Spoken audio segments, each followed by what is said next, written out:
Добро вечер, драги гледачи. Јас сум Дардан Венецки, а вие следите емисијата Македонија мајка на светот. И овој пат во живо во студиото на телевизија Сонце. Тема на вечерашната емисија е древната македонска писменост. Мој гостин со кој што ќе разговараме на оваа тема е господинот Сашо Ендровски, дипломиран електроинженер од Скопје. Добро вечер и добро дојдовте во емисијата Македонија мајка на светот. Добро вечер, мило ми е што сум пак гостин, интересни емисии и се надевам пак ќе задржиме вниманието на нашите и вашите гледачи што пратат оваа емисија. Да кажам нешто за мојот вечерашен гостин. Тој е еден од најревностите следбеници на професор доктор Аристотел Тентов и академик професор доктор Томе Бошевски. Оние кои што го афирмираа каменот од Розета, го дешифрираа со помош на нашиот денешен јазик. Каменот од Розета веќе скоро 2 века или век и половина ја бранува јавноста и се уште е актуелен. Наречен е така според местото каде што е најден, иначе не е единствен камен со вакви текстови, во Египет ги има илјадници. Сите се на 3 јазика, на 3 писма и сите се од времето на македонската царска династија Птоломеи, кои што 300 години владеја со Египет. Од 332 година пред нашата ера, кога Александар го освојува Египет, па се до последната македонска царица од династијата на Птоломеи, Клеопатра VII македонката. Тоа се негде 302-303 години. Господине Ендровски, докаде отиде работата со дешифрирањето на каменот од Розета? Значи, каменот од Розета е целосно абсолвиран, преведен, спореден и со она што го нарекуваме унцијално писмо. Во потпуно се совпаѓа со тоа што се вадат и повеќе факти него што се напишани на она писмо што може да го читат, да кажеме, британските, египетските луѓе кои што работат во музеите. Зошто е тоа така? Затоа што да спомнеме на каменот од Розета и на останатите камени кои што се во суштина декрети на династиите, имаме 3 јазични текстови, на кои што првиот јазичен текст е хироглифското писмо, вториот јазичен текст е така наречен демотско, односно веќе и археолошкиот институт за науки во Египет, каде што се сложува дека тоа сега натака може да се нарекува како древно македонско писмо, е вториот дел од текстот, а третиот дел од текстот е унцијално писмо, односно како што се нарекува спрема Шамполион во писмото што го има пратено до институцијата во Британија, е ново македонско писмо.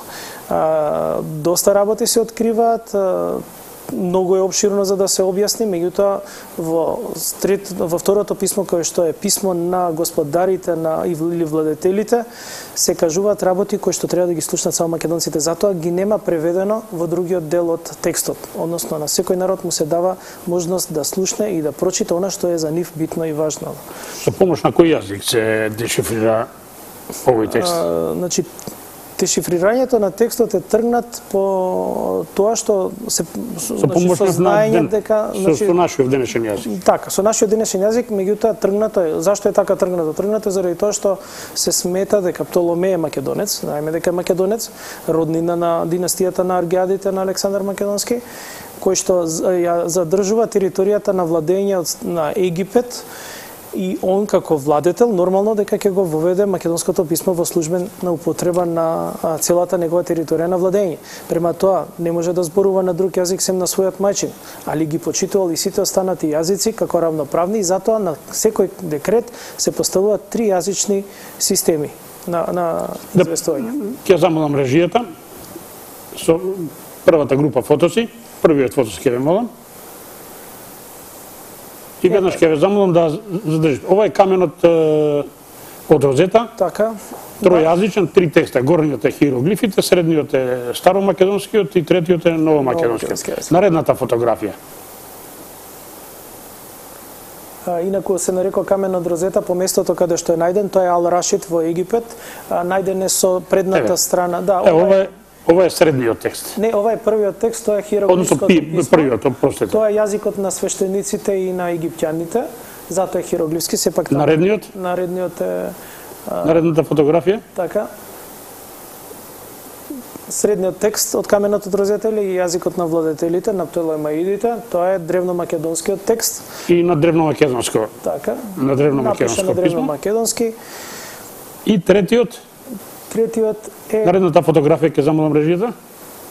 Значи, во научните кругови се декларира дека тоа е унцијално писмо, а во поново време дори го извитоперуваат, значи без никаква научна основа, го нарекуваат како грчко писмо од грчко-римски египетски период, што нема никаква врска со работата, меѓутоа тоа спрема Шамполион е ново македонско писмо. Или би било тоа јазик кој што се користел на тие простори како јазик на трговијата, на воспоставувањето на односи, така да тој јазик го зборувале од Индија до Медитеранот за да се разберат сите трговци помеѓу себе. И тој јазикот можеби и на И едно појаснување за гледачите.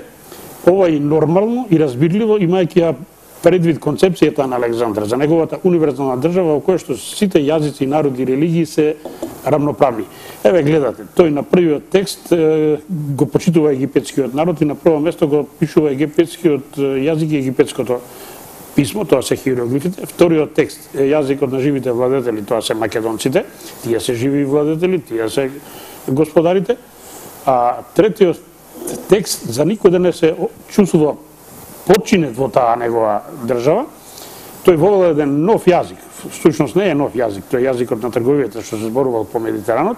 Тоа е третиот текст, третото писмо на коине јазик или општ јазик. Наредната фотографија од првата група. Последната. Така. Така, значи ова сега е каменот од Канопус. Имаме два типа на камен од Канопус, меѓутоа текстовите внатре се идентични, исти. Ова е ставен во музеот во Египет. Имаме еден друг камен, меѓутоа тој не е тука прикажан. Наредната фотографија? Исто е како тријазичен декрет постоен од страна на Птолемаидите. Понатака? Ова е древномакедонскиот јазик кој што се наоѓа во средина, на ист начин прикажан како и каменот од розета, што е, значи ја се држуваат истата основа на прикажување на податоци и на текстови. Значи, појаснување, еве ова е втор веќе камен, тоа се и како и првиот, и ова е декрет од династијата Птолемеи на три јазика и на три писма. Значи системот е тој. Постојат во Египет илјадници вакви камени плочи, сите на три јазика и сите на три писма. Тука сега вие на тоа работите, да? Да, работевме на каменот од Канопус, поминат и тој комплетно дешифриран. Во него е интересно што за прв пат, значи, се дава објаснување како треба да трае годината. Значи се поставува основата на календарот. Тоа е древномакедонскиот календар каде што се декларира дека годината трае 360 денови, односно 365 дена, и на крајот од годината, во последниот месец од годината, ќе се додаде еден ден, секоја четврта година. За појаснување, значи македонците новата година ја сметаат од кога почнува спрема астролошкиот символ овенот, а тоа е пролетта, тогаш кога сонцето преминува на северната полутопка, доаѓа животот и на тој начин се воспоставува и се возобновува животот на оваа страна. А сонцето е символ на водач на македонците и поради тоа они ја рачунаат годината почнувајќи од март месец и така да точно испаѓа да септември, октомври, ноември, декември бидат 7, 8, 9 и 10 месец, а февруари испаѓа последен месец во годината, што и така е декларирано, а сега веќе таа календарска основа и променета. Понатака може да идеме, значи со втората група на фотографии да преидеме на азбуката. Така, ова е азбуката, значи овдека се дадени ова е древната македонска азбука, прикажана е во развиена форма, меѓутоа тука се опишани сите ротации кои што можат да ги имаат слоговите. Значи македонската азбука и начинот на пишување и зборување било во слогови. Ние и денеска го задржуваме системот на зборување во слогови, меѓутоа без да знаеме што значи секој слог посебно. Тие тогаш зборувале во слогови, ако кажат еден слог во, значело вода, како што би рекле денеска. Значи многу кратко, едноставно и брзо. Следната однос согласки, самогласки. Така, значи имаме 8 самогласки и 28 согласки и плюс 4 пиктограмски знаци кои што се ќе ги објасниме на следните фотографии. Следната фотографија ќе замолам режијата. Да, уште една следна, ова е значи дел од азбуката. Ова е се уште азбуката. Се уште азбуката, прикажана во развиена форма. И на наредната слика Така, значи оваа слика... Еве, сега современата азбука. Проучувајќи го писмото, дојдовме до некој заклучок дека не случајно имаме 8 самогласки. Разгледувајќи го системот на означување, имаме, значи, 8 самогласки, меѓутоа, за разлика од денеска, каде што малце не испревртена азбуката, почнува секоја самогласка, води после неа 4 согласки. И ако се разгледа малку, значи, можеме А, Е, И, О, У да ги кажеме до крај, А почнувајќи би била А врховна или мајката небесна, Б е душа, В е мајстор, Г е творец, Д е божество. Значи имаме од мајката и оние работи што се развиваат за може материјата да се воспостави. Потоа имаме Е, па Г би било Ѓ човек, Ж е животна енергија, З е месечева светлина или месечева енергија, Д е сончева енергија. И на тој начин се доаѓа до последната работа на земјата што е материјална, тоа е Ш или Ши или камен. Каменот е најтврдата материја, значи не случајно е подредена онака како што е напишано. Последната група на знаци или символи се користи исклучиво за комуницирање на луѓето со вишите сили, односно боговите. Значи, тоа е тоа. Да не навлегуваме, натаму тоа е стручен дел. Идеме со третата група на фотографии. Ќе замолам режијата. Овде е прикажано начинот на озвучување на самите символи, како што рековме дека се согласки. Ознаката како Г денешно каде што е О, ми рекле дека е П, значи по древно македонски е П, меѓутоа во начинот на покажување и местопозицијата на тој символ ја дава и самогласката. Затоа имаме на еден исти символ ротиран на 8 различни места, имаме различни 8 самогласки. Тоа е символот на озвучување и за тоа имаат проблем дешифрантите и оние луѓе кои што се бават со дешифрирање да можат да го откријат правилно дешифрирањето на системот. Натаму следната фотографија. Така, ова е дел од системот на македонците. Од левата страна е прикажано како е напишано во оригинал на каменот од розета, а на десната е прикажано како е во печатна форма, со тоа што е прикажан и начинот на читање. Читањето е од десно на лево и имаме нај, надзе, именца. Што значи нај, светлото име наше отелотворено. Титула за цар или би рекле на египетски фараон. Идеме со наредната фотографија.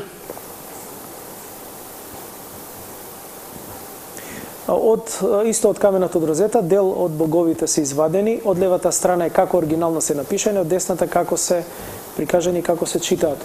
Првиот дел е Бого Ка, или душа творечка змеј, или е тоа бог на здравјето би рекле, и е заштитник на Горна Македонија или Пајонија, на Пајонскиот дел на Македонија. Бого В е бог на мајсторите или на градбите и Бого Зе е бог на младото сонце.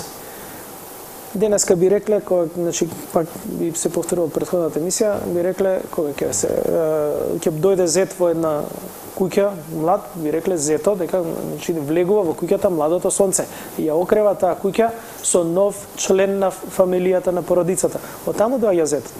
Следната слика ако може. Наредна фотографија. Ова е интересно и би требало да намерно го имам ставено тука за да појасниме начинот на размислување и начинот на читање. Значи древните македонци имале свој начин на читање кој што денеска поради 2000 години подробство и така натака нас ни се испревртени веќе системите на размислување. Се чита од десно на лево. Мо најкопо. Во превод значи на небесната мајка најнебесниот град. Денеска пошто читаме од лево на десно би било покоен. Сите оние што ќе починат, каде што душата преминува во небесниот свет. Ние го закупуваме телото во земја, меѓутоа не размислуваме на повеќе димензионално ниво и затоа викаме дека тој човек е покоен, односно умрел, сме го закопале во земја. Меѓутоа нашите древни македонци размислувале другче. Телото не го гледале како примерно, ја гледаат душата и затоа велат дека се наоѓа во рајот на небесната мајка, во градот на небесниот град на небесната мајка. Тоа е разликата помеѓу нивната свест и нашата свест денеска што имаме. Следната слика. Следната фотографија. Ова пак истото. Не, ова е извадок од книга на Едгар Волис кој што го обработува текстот од Розета. И само е прикажано како пример да се види дека и други го обработувале, со тоа што секогаш го земаат во обзир унцијалното писмо, не можејќи точно да одделат кој дел како се чита, не го знаеле македонскиот. Не го знаат македонскиот и тоа е за нив огромен проблем да се чита. Понатака. Нивен проблем. Наредната фотографија. И ќе молам да се задржите малку на ова, па би кажал нешто. Ние во измината емисија имавме доста артефакти откриени во Македонија, како оние што беа на Свети Богородица Перивлептак, чешмата од Крива Паланка ми се чини беше, имаше од Серес, имаше од Кавала некои писма, имаше од разни делови на етничка Македонија. Денес ќе гледаме малку пошироко. Задржете фотографијата, ви се молам. Не така, нека остане. Значи, во емисија ќе разгледаме некои артефакти со древно македонско писмо или древно пелазгиско писмо, да не ги навредиме нашите соседи, на кои што се наоѓа писмото како идентично со она од каменот од Резета. Ќе го замолиме нашиот вечерашен гостин да за секој од нив каже по нешто. Така, ова е артефакт најден во Плиска, во денешна Бугарија, и е копча. Ова е задната страна на таа копча, каде што се гледа дека има 7 краци, и на сите 7 краци има писмо кое што ние денеска многу лесно можеме да го прочитаме. Секогаш кога се пишувало писмото се вршела посвета на некого кон кого е насочено или се пишувало во вид на заштита. А на следната слика од предната страна на таа копча, наредната фотографија, следната слика каде што е прикажана предната страна на таа фотографија, нема да ги дешифрираме, многу време ќе ни одзема. Целта не беше да покажеме дека има писмени артефакти на овој македонски полуостров со древното македонско писмо. Така, тоа е. Ова е преден символ и се чита на Богово, односно на Богот од Врховниот небесен Творец. Зошто е ова интересно? Сега ќе видиме на следната слика зошто е интересно, затоа што имаме и повеќе артефакти на просториве на цел денешен Балкански полуостров. Еве го, ова е каменот од Плиска, значи покрај оваа копча имаме камен од Плиска на кој што имаме отисок од текст каде што се чита на Во, на Коки, на Богово, на Во. Тоа значи на Врховниот небесен Творец, небесна енергија, на Бого на Врховниот небесен Творец и на Врховниот небесен Творец. Значи со ова се дава до знаење дека Врховниот небесен Творец е заштитник на целата земја и кон него се посветува тоа здание што било таму, а каменот служел како веројатно или без разлика, значи се прикажува кон кого е посветата. Следниот камен освен овој камен од Плиска, имаме сличен камен. Наредната фотографија, еве го, тоа е истите символи. Одма нека го префрли другата слика да префрли затоа што се означени веќе символите. Ова е веќе каменот, имам и обработен една. Да, следна слика така. Тука се прикажува дека символите се исти. Разликата е што овој камен е најден во денешно Беране, во Црна Гора. Каде што не знам колку време стоело, па тек сега е брзо откриен, па е најден, па прикажан. Истото се чита, значи на Богово, на Во, на Коки. Ова е значи иста посвета, исто писмо, ист народ на сите овие простори каде што постоеле. Значи се сложувам со тоа дека основна народ на овие простори биле беластите, белазгите, пелазгите, од кои што покасно како ги нарекуваат, каде што покасно се формира македонска држава. Во следниот текст, на следната слика, следна фотографија. Ова е развиениот камен од Беране или Шудиловски камен уште го нарекуваат, каде што сите 4 страни имаме текст. Значи ние го читаме без проблем, нема да се задржуваме на преводот, тоа се веќе детали. Емисија е повеќе да прикажеме детали дека постојат многу повеќе артефакти од колку што ние знаеме, од колку што сме свесни и што учиме и дали учат воопшто нешто за ова. Во следната слика би... Наредна фотографија. Ова е веќе Винча. Так, значи префрлајќи се од Плиска во Црна Гора, сега идеме во Винча или Лепенски вир, каде што е најдена здела со ова писмо, има и други текстови, меѓутоа ова го земаме. Интересно е што србите ова го нарекуваат како српска азбука и србица ја нарекуваат, меѓутоа ние со нашиот начин на читање без проблем го читаме и се чита се во суи во Бого. Што значи секој во себе е во Бог. Така да Наредната фотографија? Исто е ова преслика на Вазна, каде што исто имаме Исто од Винча и можеме лесно да го прочитаме со нашиот јазик. Нашиот систем на читање. Следната слика. Значи, сите го присвојуваат, едни велат црпско, други бугарско, тоа е древно пелазгиското. Так, би рекле од каде што тогаш не постоева ни Србија ни Бугарија, постоеше од државите на овој полуостров само Македонија.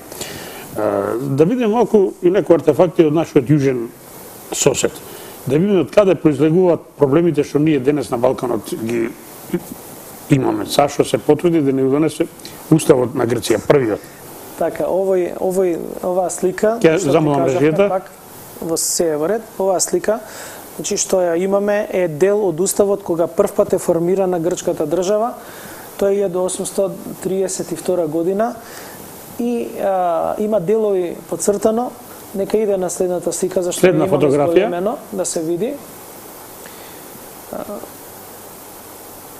Така, тука се прикажани двете, пак на следната слика, значи горниот дел е преводот, а долниот дел е делот од грчкиот устав, каде што точно сега ќе ви прочитам што пишува.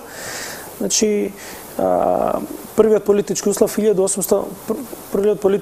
на Грција 1827 година, каде што кажува: провинциите грчки се сите оние кои што се со пушки заземени во борба против османската династија. Грци се сите оние кои што живеат во Грчка и веруваат во Христа, што значи дека било кој човек кој што не е грк, да речеме бугарин, србин, македонец и било што, автоматски станува грк. Сите оние кои што веруваат во Христа, кои што се под османлиско робство, кои што дошле или ќе дојдат во грчката држава да се борат и да живеат во неа, сите тие странци кои што доаѓаат и се запишуваат како граѓани. Тоа е со тие црвени букви напишано во грчкиот устав. Значи грк нема нација. Грк е по устав дефиниција за припадност на една држава или христијанин на крај крај, без разлика на националноста. Од тука до Балтик све грци. Сите по ова испаѓа, ако Грција зазема цела Европа, тога сите што се православни ќе станат по автоматизам грци. На следната слика можеме и да поминеме.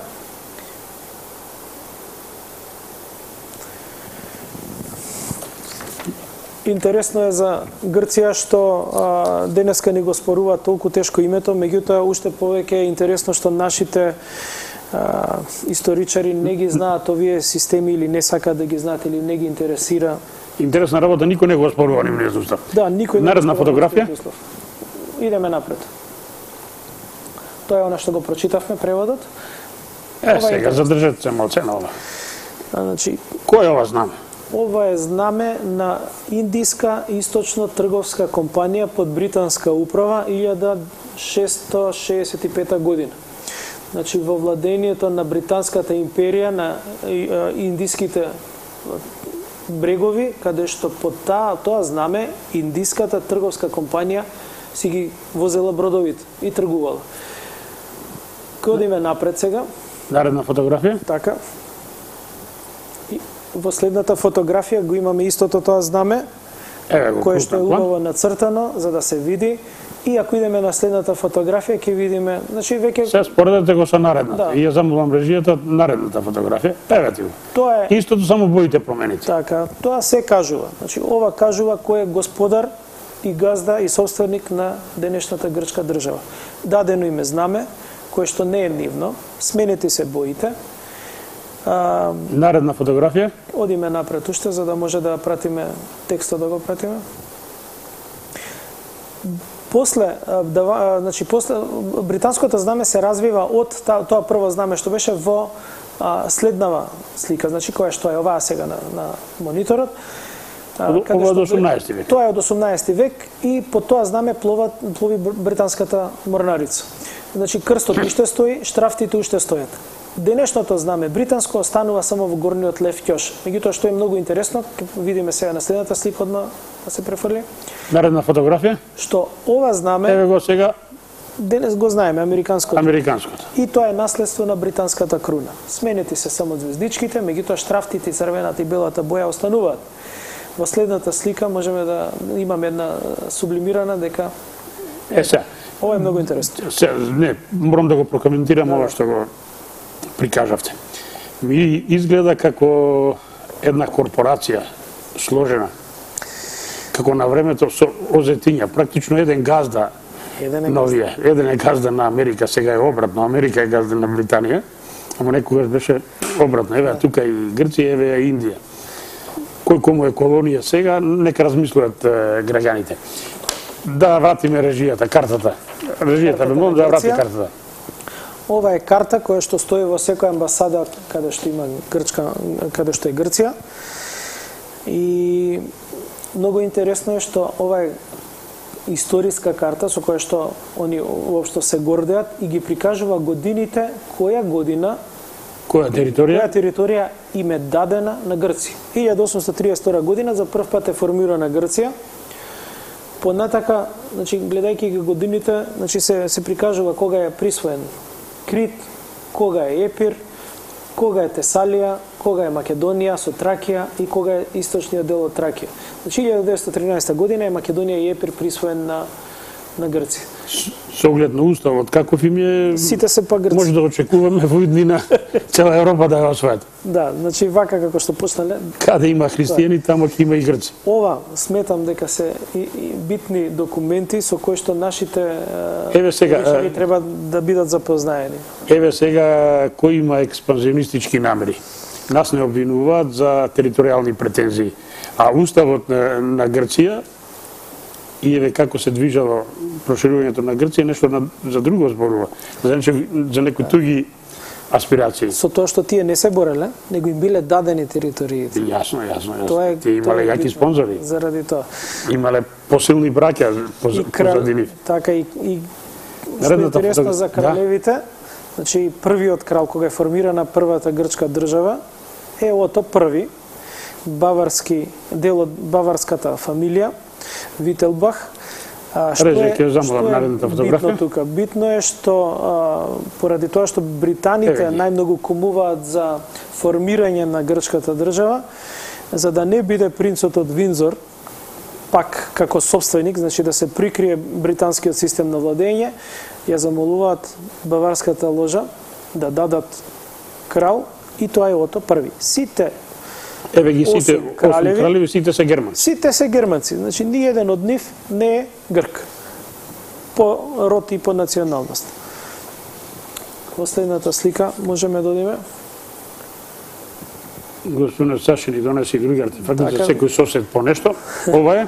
Ова е географија од Драгашевиќ. Ја најдовме во оригинална верзија од 1871 година, штампана во Београд во државна штампарија, цената е 5 гроша. Што е интересно, значи извадив се учебник за средни учебник за средна школа по географија, значи некој вид економска географија. Ето, каде што во наследната слика е прикажана за делот каде што се опишува југо-источното полуострово и убаво се пише. Јас ќе прочитам на српски како што е напишано, краток дел. Дури би рекол дека не е ни баш овој денешен српски, него е оној првиот кога се менува. Староседеоци у овим земјама бијах у древна времена неки словени, кои има имена не знамо, можда кроз дуга времена многу и изметнути, то су данашни македонци. Но као што свуда у свету бива, да дошлјаци предузму владу над староседеоцима, тако е тој овде бивало непрестано кроз све векове. И на изменце менјаху се на значајну умну висину или ти државну владавину различити народи. Тоа е еден дел, значи не сакам многу да се здржам, и делот за Македонија. Македонци су најстари словени на овом илирском трополју, а можда и у Европи. И преко нив су прелазали и владели сви народи кои у току многу времена или еден поред другог или еден и за другог боравеше овим земјава. Они данас запремају скоро сву обалу Белога мора, значи не се вигало Егејско море, и на истоку мешају се с бугарима и Траки, на западу с Арбанасима у Арбанаској и Епиру, а на северу граничи их Шара планина со Србима. И при свем том, значи ова е интересно, што се у ниховима обичајима и у ниховом језику може да наđe трагова сви ових народа, кои овда и онда над нима владаше, нарочито Бугара и Срба, то опет и данас карактеришу се они самостално и стоje у средини измеѓу Бугара и Срба. И само една реченица, бугари су за ово полуострово исто тако дошлјаци према староседеоцима македонцима, као и Срби. Се е кажано со оваа Се реченица. е јасно. Биле искрени. Убаво се секоја кажа. чест. Учат пак наводно као од Драгашевиќ што остави ламанет за да учат србите и ден денес, меѓутоа овие Малку факти црквата, ги нема. Во нивното учење ова го нема, веќе изфрлено од Мислам дека се е јасно, овие цитати не требаат коментар. Идеме со наредниот фотос, со наредниот артефакт, ќе ја замолам режијата. уште напред, ова го поминавме. Уште една фотографија ќе молам. Следната.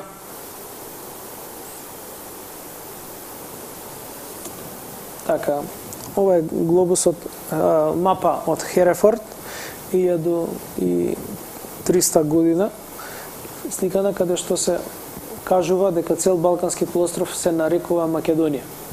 Можеме напред одиме. Нема тука Србија, Грција, Бугарија, нема Значи ништо. цел Балкански полуостров го гледате, може да го забележат гледачите, Македонија. Нема ни една друга држава во тоа време. Следна слика. Мислам дека 1290 е картата. Наредна фотографија, ова е интересен артефакт и ќе замолам режијата да задржи малце. Ова е споменик во чест на хан Аспарух во страна на бугарската држава. И можам накратко да прочитам што пишува на споменикот. На тој споменик. Затоа што мислам дека со ова ќе се каже и да се даде до значење и до знаење дека треба бугарите како денешна нова нација бугарска да се определат или се бугари, или се македонци, или се тракици. Значи не може да бидат и македонци и тракици, ниту пак нас да не нарекува дека ние сме бугари. Значи ако они веќе се определиле да бидат бугари, тогаш бугарските корења не се од Балканскиот полуостров. Што пишува на споменикот? Значи ова е споменик бугарски. Бугарската влада го има изградено. Споменик на хан Аспарух е изграден и подарен на општина Стрелча на 30 јули 2011 година.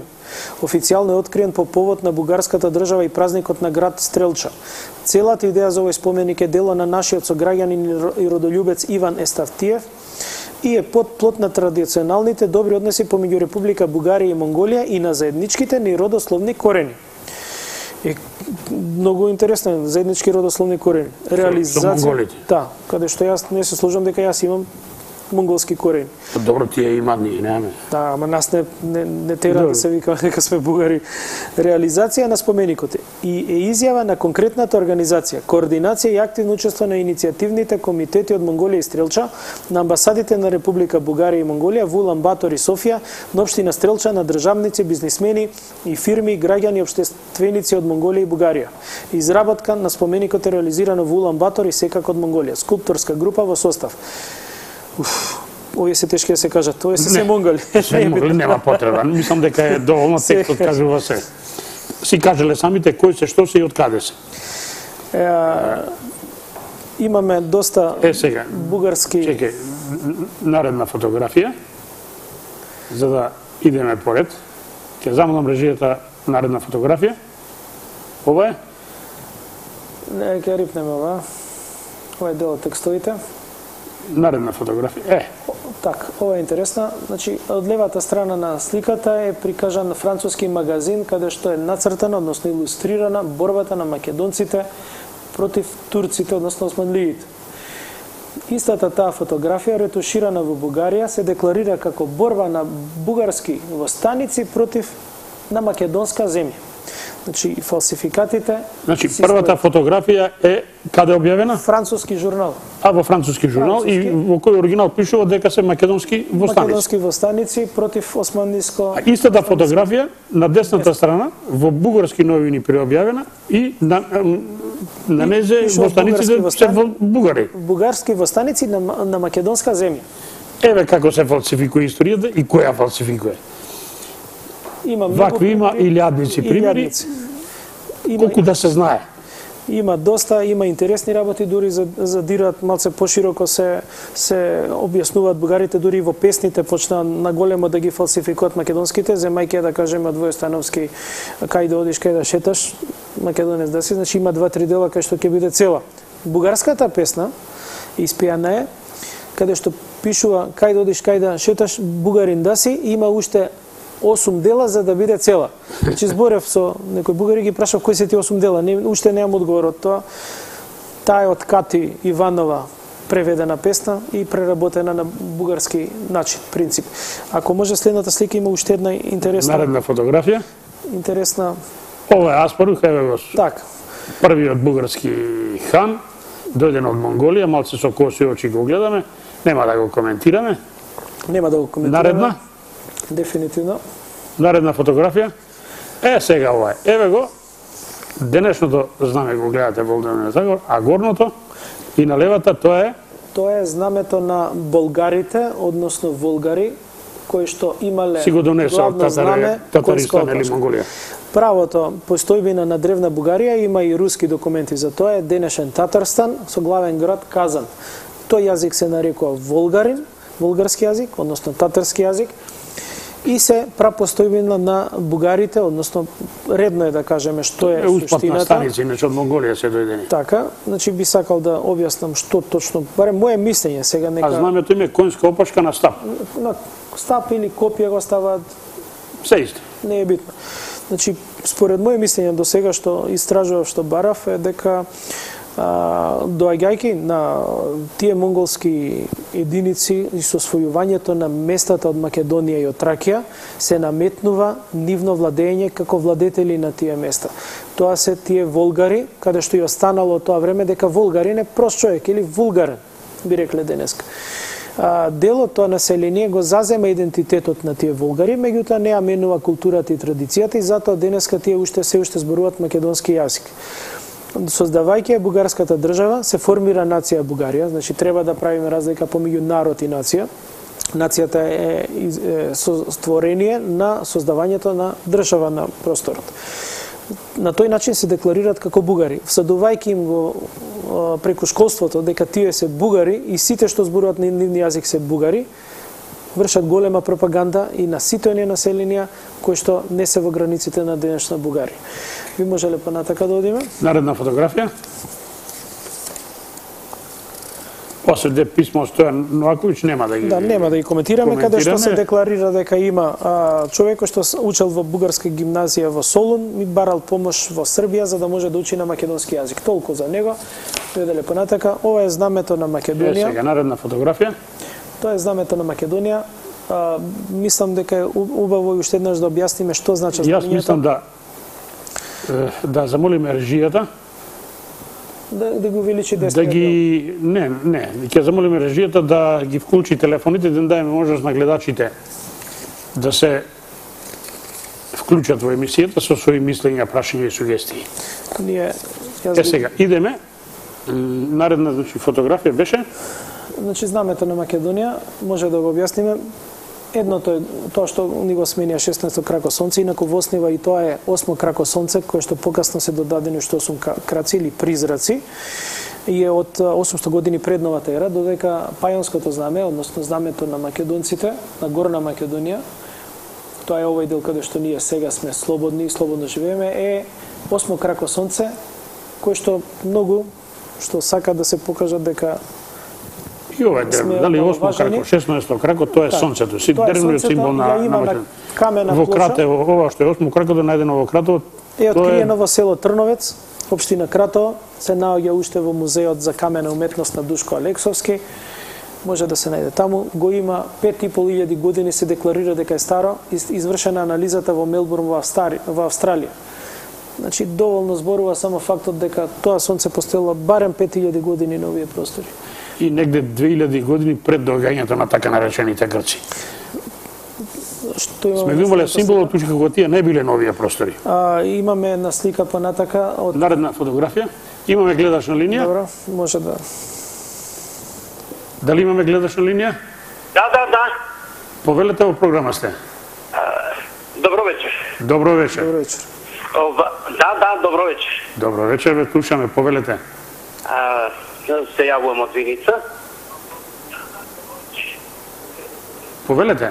Се јавувам од Виница и баш ми се допаѓа оваа емисија. Би требало тебе и почесто да се репризира. Јас сакам една друга работа да кажам. Јас имам една карта, стара карта која е на пергамент, а јас ја имам во хартиена форма и каде на Европа и дел од Северна Африка само постои македонска држава. Ништо друго нема граници. Само пишува Македонија. Таа е германска, од Германија ми е донесе еден покоен пријател. Па веројатно е од времето на Александар, кога неговата империја беше до Индија. Да, има, ја себе, да бидам најискрен, имаше писмо до неа на германски, не сам ја до сега преведел, но сакам, еве, баш и да ви ја донесам некојаш, да видите. Ке ни биде драго. Имам и атлас, исто од Германија, донесен уште од 1906 година. Ако беше тоа, се ви благодариме. Благодарам и на вас. Благодариме. Добро би било гледачите, ако ги интересира нешто да прашат, ако може да им одговориме. Нема. Со наредниот артефакт идеме? Еве го знамето од, значи, исклесано на Кратово, во камен Кратово. Оригиналното знаме на камен, исклесано во камен, старо 5.500 години и следната слика е исто тоа, точно. Долната слика е обоена во боја да се направи и наредната, ево малку покрупен план.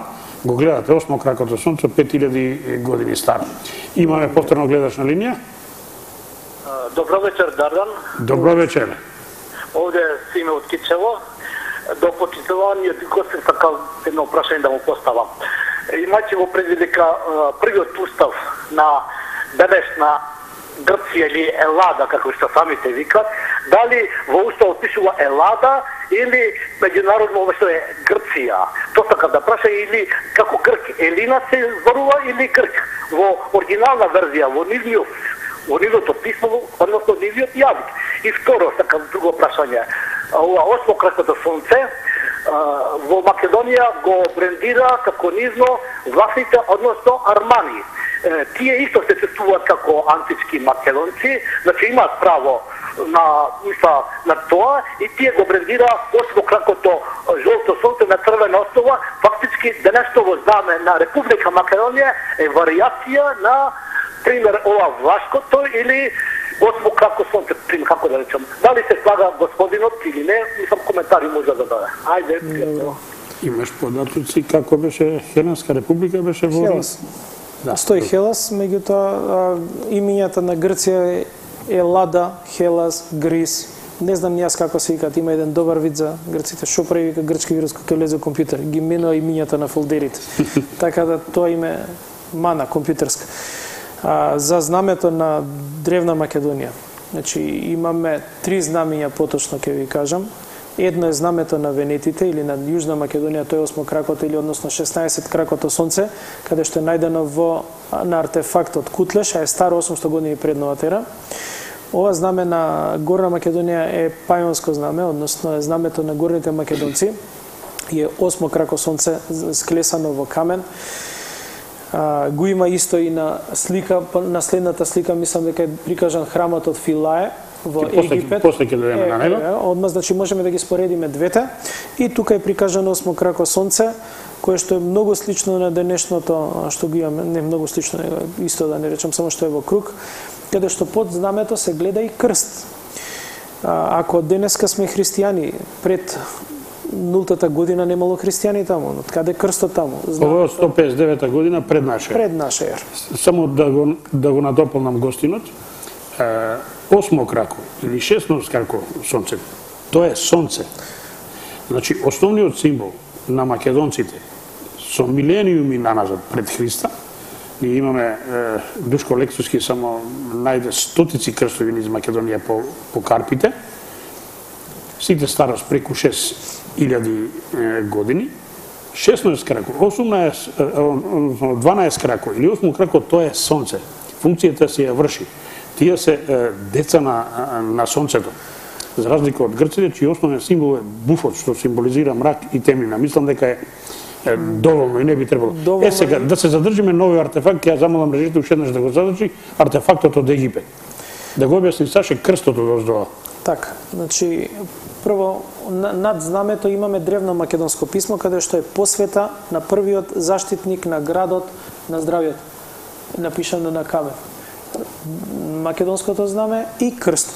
Испод него крстот. Крстот е символ на Македонија. Што значи крстот? Како се чита? Се чита Ија, значи земја, односно е символ на Македонија. А зошто тоа така го кажуваме? Затоа што врховниот небесен творец е Богово и тој е прв, а се означува со вертикална црта, како прв. А небесната мајка е Богомо. Таа е врховна и се пишува со А, може да се напише како врховна, се чита Како хоризонтална црта. Кога првиот и прват се вкрстиле, ја создале Македонија и заради тоа символот на Македонија е крст. Ден денеска ние се крстиме меѓутоа од десно на лево. Се крстиме со 3 прста, кое што е верата во Светите Тројца би рекле денеска, меѓутоа и македонците се крстеле тогаш. Имаме крстилна на Плаушни, која што е постара од христијанството, каде што имаме кукасти крстови, кои што не се нацистички символи, него се читаат спрема древното македонско писмо. Сите католици се крстат од лево на десно. Кај нас е останато крстењето десно на лево исто онака како што го пишуваме и писмото, што сме го пишувале на времето. Символот и заштитник на Македонија е крстот. Наредна фотографија. Ова можам да го поврзам со каменот од Плиска, истите символи Богово, исклесани. Од каде ова е? Ова е од Бугарија. Најдов некаде од Бугарија, не знам точно каде е, меѓутоа е интересно дека постојат на Балканскиот полуостров постојат артефакти кои што се откопани и закопани, уште не откриени. Некој само може така да ги постави, а без да даде објаснување, ама тоа е тоа сега, меѓутоа се кажува. И внатре текстот. Многу сличен со оној камен што беше претходниот од Бугарија, како што беше од Беране. Исто. Идеме со наредниот артефакт. Сега да се задржиме, дојдеме до лавот. До Премиер лига. Сите оние што сакаат фудбал знаат дека символот на Премиер лигата од англиското првенство е лав на фудбалска топка. Меѓутоа ова не е фудбалска топка. Ова е скулптура од бродот Македонија, британскиот брод Македонија 1822 година, меѓутоа скулптурата им е земена од Египет. Ако идеме на следната слика, ќе ја споредиме со закопаните. Не, мораме да го објасниме ова. Добро. Значи, пошто Богот... Пак ќе се задржиме уште едно објаснение и на наредната фотографија. Можеме одма да прикажеме објаснувањето за сите. Ајде ќе биде исто. Наредна фотографија. Главен бог на македонците, богот во односно, денеска би рекле сонце на небото, затоа што и сонцето е во нашиот символ на владение. Представник на сонцето од небото на земјата е лавот. Значи лавот би бил сонце на земјата. Земното сонце. Арслан. Арслан. Тоа би бил лавот. И пошто е господар на земјата, а македонците биле господари на земјата, и тоа го напишале во текстот од каменот од розета "Мој живе Господ Далто", каде што значи моите живи господари, убаво покажува дека со шепата ја држи земјата. Македонците знаеле дека земјата е топка, дека не е плоча на која што плови на китови, не знам што не од средниот век, како што не учеле, и дека биле господари на целиот свет. Токму така, значи и наредната фотографија. Ова се подводни фотографии од Александрија. Од друга страна? Од друга страна има уште една слика, многу лоша резолуција, меѓутоа заради тоа не ја ставивме тука, каде што од портата има два лава и од лева и од десна страна на портата има лава. Се да објасниме за гледачите. Ова се камени статуи на лав, испод шепата е земјината топка, символиката ја кажа Саша, значи македонците еве корпус деликти. Дека е многу стара цивилизација, тие биле самосвесен народ, себе си се сметале господари на светот. Фактот што лавот ја ставил шапата на земјината топка е знак дека македонците ставиле рака на целата земјина топка. Себе си се сметале господари, тие ја владееле од тука па до Индија. Инаку се наоѓаат овие артефакти во Александрија во Египет, најдени се дел од Александрија поради некои тектонски промени, пропаднал под морето и општо е познато во светската наука дека тие се извадени од морското дно. Значи еден значителен дел од Александрија потонал со све градби, со све храмови, со све статуи, скулптури, и овие се дел од тоа откриено археолошко наследство на Египет денес и се наоѓаат во египетските музеи, секој тоа може да го види, може да го повери. Би оделе понатака со сликите ако може. Наредна фотографија. Ова е римска карта, каде што исто прикажана е Македонија на картата, дека Балканскиот полуостров е Македонија. Значи, ова е од времето на август, ми се чини. Ако можат да забележат гледачите, целиот овој полуостров е Македонија. Еве корпус деликти за сите оние што сакаат да не оспоруваат. Имате ли нешто да дадете за оваа карта? Интересно е што има и други карти од римскиот период, каде што сепак Македонија фигурира, меѓутоа никаде не постои Србија, Грција, Бугарија и така натака. Постои како делови, како теми, затоа што они под своја окупација ги држали и ги поделиле во вид на тема. Во еден период значи ги делат како Илирија. Тоа е време на Византија, да? На време на Византија поделбата е пак наново формирана, така да Македонија како тема се нарекува Бугарија, а Бугарија како тема се нарекува Македонија. Обратно се свртени мињата и од до ден денес тоа останува како некоја си Иначе мора да кажеме дека не го оспоруваме правото на сите народи на Балканскиот полуостров да се само изјаснуваат. Денеска сите наши соседи се реалност и ние тоа го признаваме, за разлика од некои наши соседи кои се уште не ја признаваат Македонија и особено македонците. Имаме гледач на линија. Дали се слушаме? Јас се слушам, ама не знам, не сум вклучен уште. Вклучени сте, повелете во програма сте. Ало? Повелете во програма сте. Вака, ова се гледач од Охрид. Во врска со во врска со слики. Ало? Ве слушам. Каже. Во врска со сликите што поминаа сега со лавот и земјината топка. Да. Ете така. Значи, тоа покажува дека како македонците како господари на тој антички свет, многу подамно од односно порано од античкиот свет, и сакам да кажам дека за Александар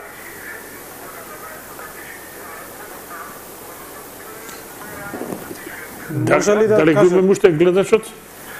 Значи, за Александар Македонски се појавува една вистина сега, што ја читам баш деновиве. Да, тука сум. Ве молам, тоа ценете го времето и на другите. Кажете што имате. Дека Александар Македонски со 600 ниво,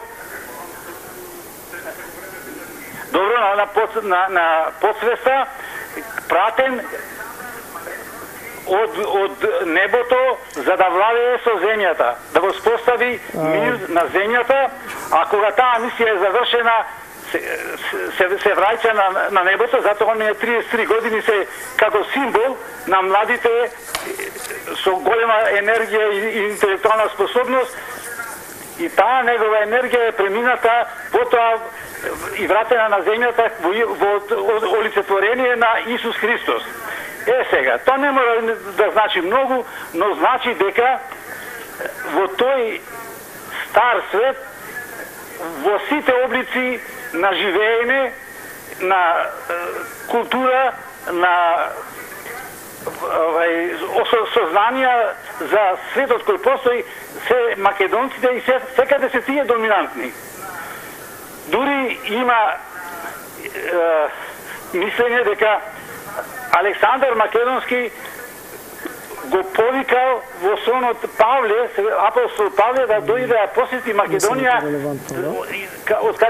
да види изворот на працивилизацијата, како од каде потекнува. Ако беше тоа се, ви благодариме. Ви благодариме ако беше тоа се.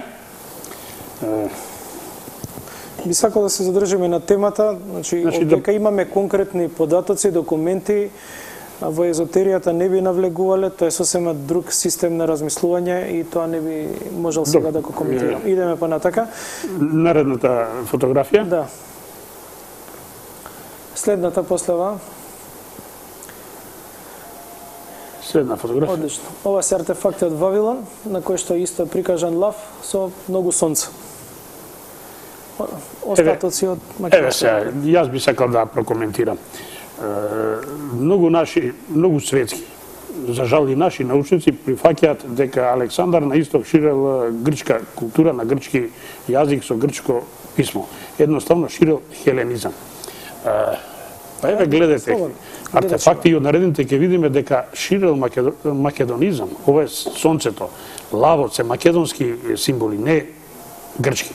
Имаме повторно гледачна линија? Дали го имаме гледачна линија? Да, добро вечер. Добро вечер, повелете. Леле, ве молам, викнете брза помош, човекот што се јави пред мене имаше можден удар, изгледа не знаеше што збори. Добро, сега ќе мораме да ги сослушаме сите сега, да не се навредуваме. Повелете. Повелете. Изгледа се прекина линијата. Идеме со наредниот артефакт. Следна фотографија.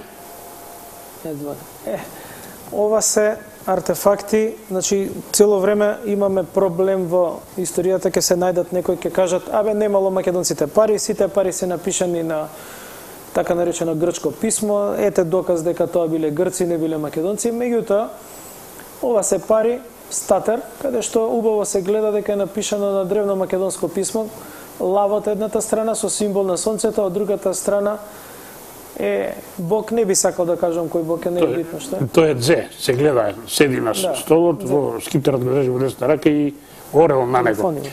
Имаме повторно гледачна линија.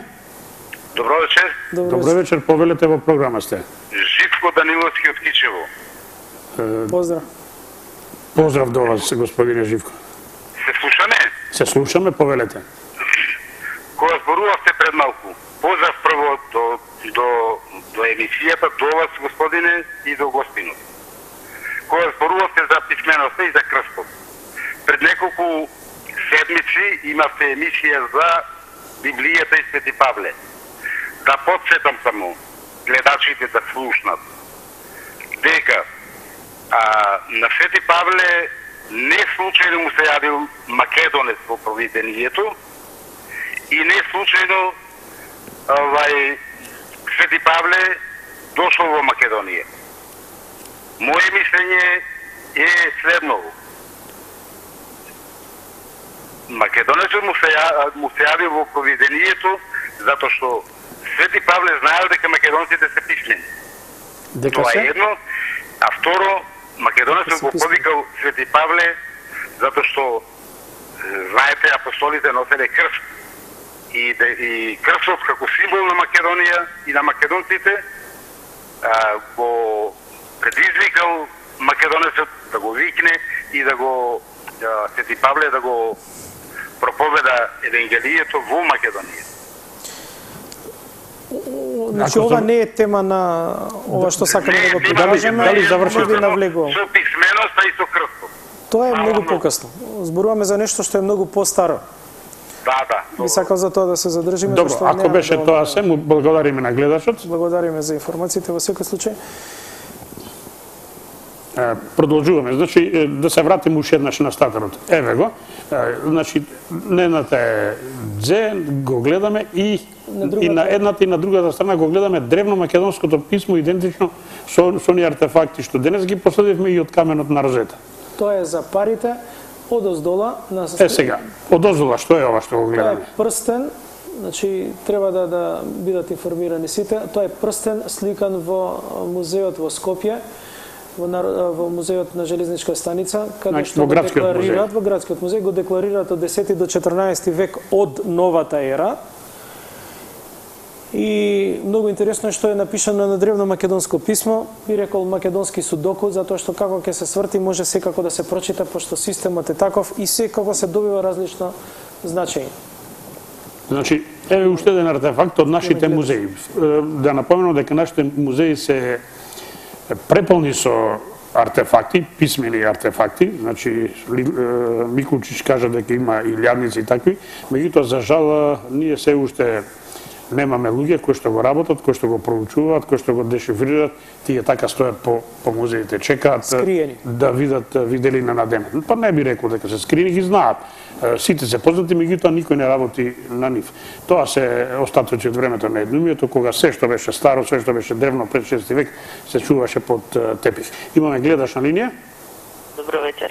Добро вечер, повелете. Јас сум ваша редовна гледачка и сакам да изразам голем респект према ова што го работите со години, многу посветено, многу предано, многу значајно и не сум единствена, фала Богу, мислам дека многумина од Македонија го делат моето мислење. Благодариме. Да, морам да ви кажам, за жал, превод впечаток, може би грешам, дека иако ова е ваша голема мисија за Македонија, останува глува или барем не официализирана на меѓународно ниво. Би ви сугерирала, доколку може, бидејќи собственикот на оваа телевизија е зафатен човек, а и ние као граѓани, предпоставувам и владата има интерес за такво нешто, дека треба да се повеќе обнароди ова на меѓународно ниво. Да се организираат симпозиуми, ама се истакнати меѓународни експерти за оваа област и колку може малку по малку, тоа сигурно дека не може преку ноќ, меѓутоа малку по малку со вашето знаење, со знаењата на други вистински научници, да се пробива патот кон вистината за Македонија. Инаку се тоа, знаете како на и филмот од Костурица Underground, кога островото се одвојува, ние среќни и весели, убедени во својата самобитност и историја и така натаму оригиналност и оригинерност на нацијата, ќе си останеме сами. Ви ве замолуват колку можете да ја насочите вашата енергија со помош на други умни и посветени луѓе, ова што може повеќе да се направи на меѓународно ниво.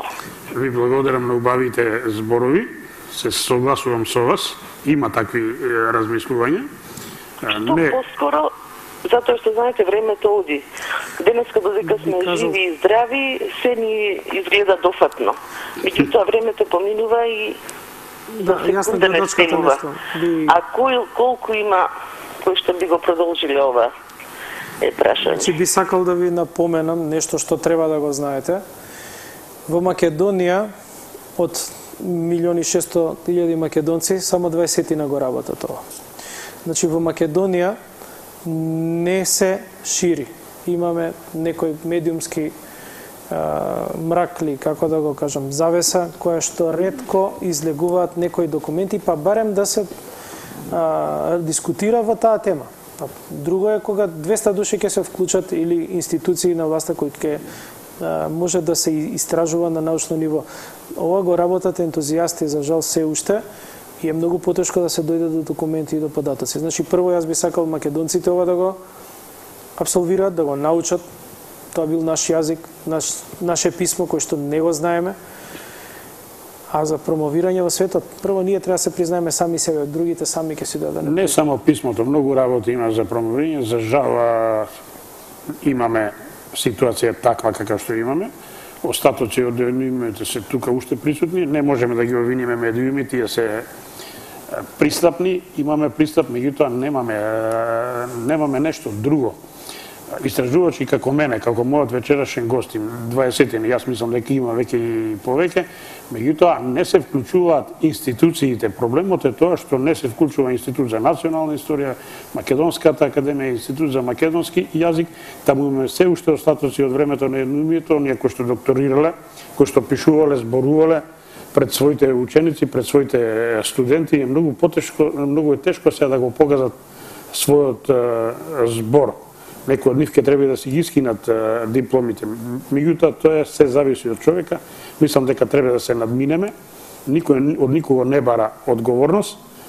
Бараме овој момент кога на Македонија е најтешко, вистината да изплива на виделина.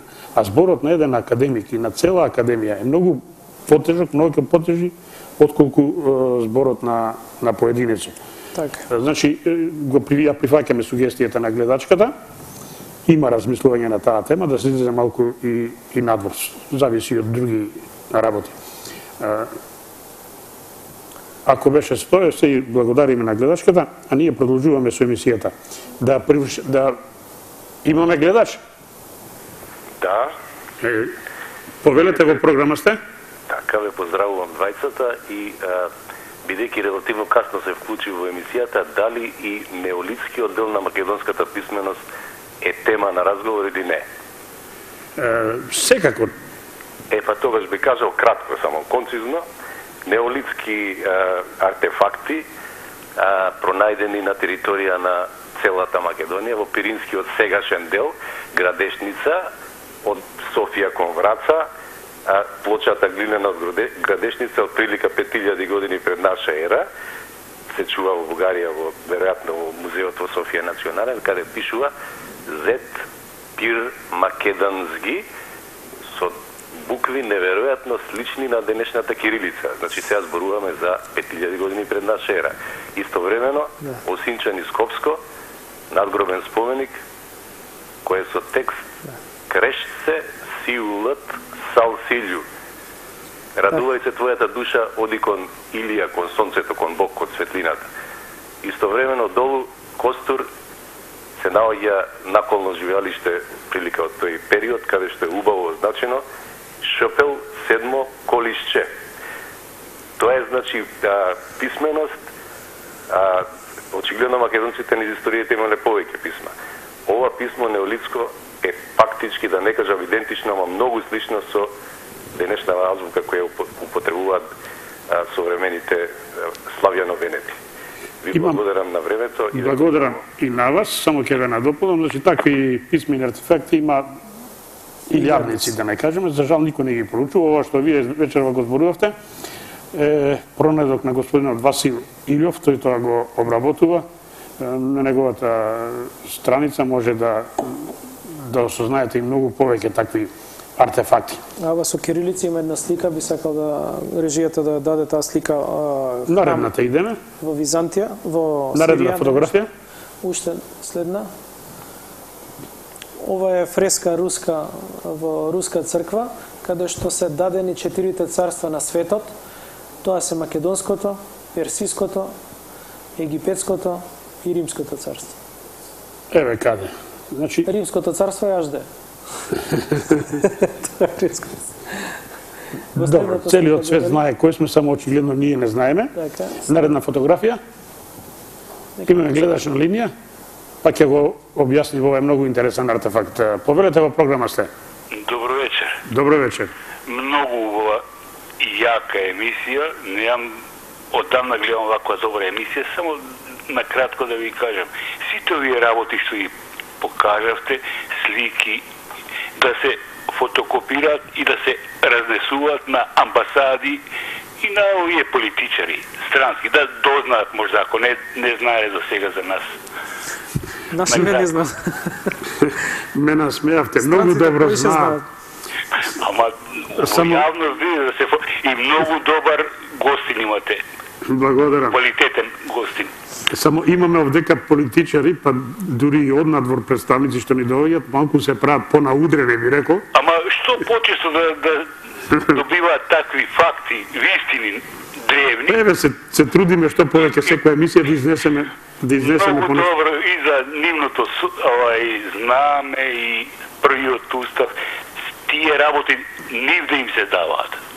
Добро, во секој случај ви благодарам. Благодарност за јавувањето. Продолжуваме, сега имаме многу интересен артефакт. Наредна фотографија. Ова е од Душановиот законник. Од Душановиот законник и кронисувањето. Кронисувањето на цар Стефан сега, внимавајте, објаснете го, Саше. Значи, ова е од Душановиот законник. Сепак е редок запис, препис, каде што се кажува дека благочестивиот во Христа возлюбен македонски цар Стефан и владетел на Ромеи, Влахи, Арбанаси, Серби и сите оние кои што живеат на територијата. Значи, цар Стефан Душан, немаме ич кај него, значи прво тоа сакам да го кажам, е крунисал во Скопје, е поставен за македонски цар. Ако е он поставен за македонски цар, државата не може да биде Србија. Значи, државата е Македонија. И он е заштитник на сите останати луѓе или како би рекле денеска народности, односно групи кои што живееле на територијата на Македонија. за гледачите. Нека го забележат во централниот дел на 2-3 места сонцето, македонското сонце. Гледајте сега. Овој артефакт прв го откри чешкиот научник Шафарик во таму е, кај нив се наоѓа. А преписи има во Белград, Загреб, Раваница, во Софија, во Скопје и така натака. Има десетици преписи. Значи, македонските символи, македонското сонце, македонски цар. Иначе, ќе ги подсетам гледачите, не е само ова, не е само Чехот Шафарич што го откри, него и Љуба Стојановиќ, што е српски академик на Српска кралска академија. Во 1905 година во Белград има напишана една книга стари српски записи и надписи, во кој што нема негови коментари, него само ги објавува старите српски записи во оригинал. Еден од нив е ова. Опрости, Саша, малку ти го земам зборот. Ако, значи во секој случај битно е да се каже дека денеска во историјата се учи и во Македонија и во Србија, значи и во бивша Југославија кој што се учело, дека цар Стефан е цар на сите срби и грци. Во овие негови записи ниту се спомнува грк, ниту цар на србите, него едноставно е убаво кажано дека е цар Стефан Душан, македонски цар, и е владетел на останатите кои што живеат на негова територија.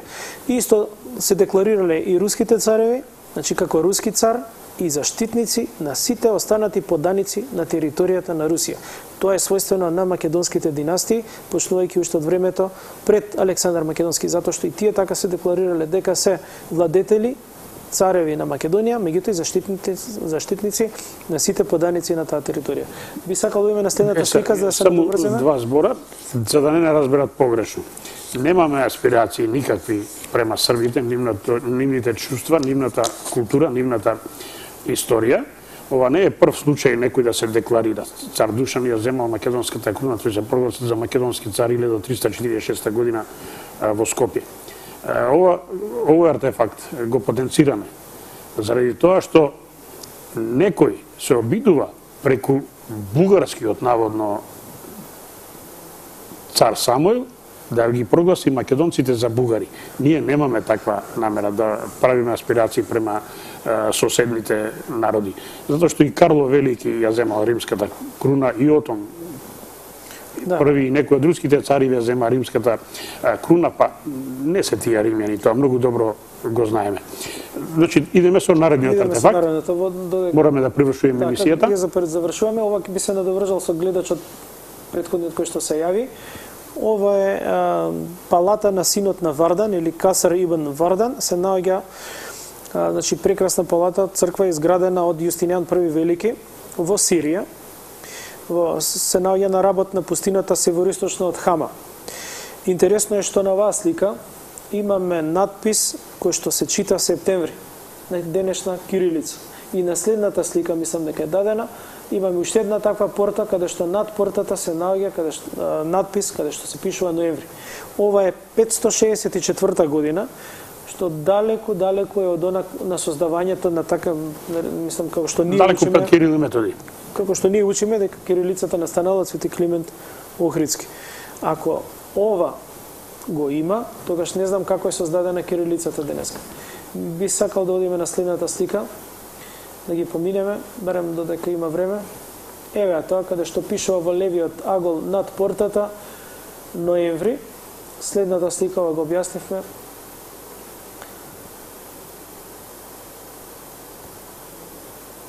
Гледам толку се веќе. Океј, значи тоа би било се, барем за вечерва. Има многу артефакти, многу документи, докази, треба да се класифицираат, треба да се расшири системот на знаење низ Македонија, барем да некои работи се воведат и во школството, затоа што сепак е лошо да бегаме од нашата историја, а ние сме незино поколение. И уште едно појаснение, да кажам, значи ова кирилица не е само на овој артефакт. Има стотици други. Многу пред Кирила и Методија. Се јави и гледа еден од гледачите вечерва, посочи една таква можност. Писмото од Винче, писмото на етруците. Сите оние монети што и ние ги гледаме од времето на македонците, на пајонците, 4, 5, 6 век пред нашата ера, го гледаме тоа писмо. Свети Иероним со истата таа азбука испишувал уште во 4 век. Значи, тие азбуки се познати на овие простори и пошироко. Секој час за браќата Кирил и Методи и нивното дело не сакаме да оспоруваме, меѓутоа не може да останеме слепи и глуви на писмена кои што се јавуваат, кои што зборуваат за древното македонско минато, за македонците како еден древен и писмен народ. Со тоа бија привршиле вечерашнава емисија. Дали имате уште нешто да додадете на сето ова, господин Ендровски? Би можел да кажам за крај дека има голем материјал кој што треба многу да се обработа. Има и артефакти низ Македонија кои што можеби е добро да се снимат како емисија, затоа што тие не може да се донесат во студија. Малце се поголеми, да не речам многу поголеми. Се надевам летова ќе имаме можност. Може тоа да се направи, да се сними за гледачите, да се прикаже, затоа што тогаш сосема нешто буди кои што не се ни пред 2000 години, него се многу постари, да не кажам и за испитувањата на Ридот Дзе, каде што веќе стана и хит на Балканот, односно на овие простори, каде што го дознаваат и во Англија, каде што се испитуваат се уште не уништувачки методи на испитување со помош на ултразвук и на електромагнетни бранови. Но тоа отам потом понатака. Благодарам за учество што сум примен во емисија. Мило беше што дојдов тука и ми е мило што можев да истакнам некои од документите кои што ги имам и кои што сум се потрудил да ги најдам. А и би им заблагодарил на сите оние кои што се работеле со мене за да дојдеме до овие документи. Значи, сепак сме ни една група која што се работуваме меѓу нас и разменуваме информации. Уште еднаш благодарам за учеството во емисијата, се надевам нема да биде последно. Благодарам и на гледачите на укажаното внимание. Гледајте ги репризите среда 12 часот, четврток 19:30 и недела 7 часот наутро.